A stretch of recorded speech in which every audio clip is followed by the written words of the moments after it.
भारत पहुंचने वाला है जर्मनी का जंगी जहाज ब्रायन। चीन के खिलाफ जर्मनी ने उतारा ब्रायन जंगी जहाज, चीन की परेशानी बढ़ी। साथियों, आपको पता ही है कि पिछले कुछ सालों से चीन दक्षिण चीन सागर पर अपना पूरा दावा करता रहा है, लेकिन विश्व के कई अन्य देश इस दावे से सहमत नहीं है, जिसमें कई सारे देश चीन के इस दावे के खिलाफ थे, जिसमें America, Britain, France, Japan, Australia, New Zealand और भारत। ये सभी देश चीन की इस महत्वाकांक्षी नीति के विरोध में और चीन का मुकाबला करने के लिए अपनी गतिविधियों का इस दक्षिण चीन सागर में विस्तार कर रहे थे, लेकिन यूरोपीय देश इसमें ज्यादा रुचि नहीं ले रहे थे, जिसके पीछे वजह यह थी कि यूरोपीय देशों में जर्मनी और फ्रांस दो ऐसे बड़े देश हैं जिनके पीछे यूरोप के अन्य देश चलते थे और इन देशों का चीन के साथ आर्थिक रिश्ते अच्छे थे, जिसकी वजह से ये देश ज्यादा रुचि नहीं दिखा रहे थे। मगर अब चीन इस दक्षिण चीन सागर के संपूर्ण क्षेत्र पर अपना दावा करने के साथ साथ ही अपनी सामरिक गतिविधियों को भी बढ़ा रहा है और कई सैन्य सीमा चौकी भी बना चुका है, जिसकी वजह से अब जर्मनी और फ्रांस को भी लगा है कि चीन के इस महत्वाकांक्षी रवैये को नकारना ही होगा। और इस कड़ी में जर्मनी ने 2020 में अपने जंगी जहाज को दक्षिण चीन सागर में भेजा था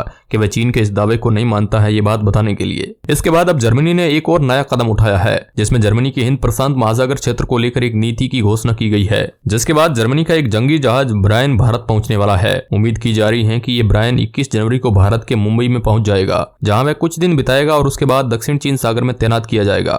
भारत सरकार चाहती है कि अपने देश के लोगों को इसे दिखाए, मगर देश में कोविड की तीसरी लहर को देखते हुए इस जहाज को वर्चुअल तरीके से दिखाने पर विचार कर रही है। आपको बता दें कि सितंबर में जर्मनी ने इस जहाज को चीन के संघाई पौध पर रोकना चाहा था, मगर चीन ने इसकी अनुमति नहीं दी थी, क्योंकि चीन नहीं चाहता है कि उसके दक्षिण चीन सागर में कोई दूसरा देश अपनी सामरिक गतिविधियों को बढ़ाए। मगर अब जब जर्मनी ने इस जंगी जहाज को भारत भेजा है और उसके बाद ये दक्षिण चीन सागर में तैनात हो जाएगा, तो हो सकता है चीन और जर्मनी के करीबी आर्थिक रिश्ते में असर पड़ सकता है। मगर चीन की बढ़ती महत्वाकांक्षा के कारण जर्मनी को यह कदम उठाना आवश्यक हो गया था।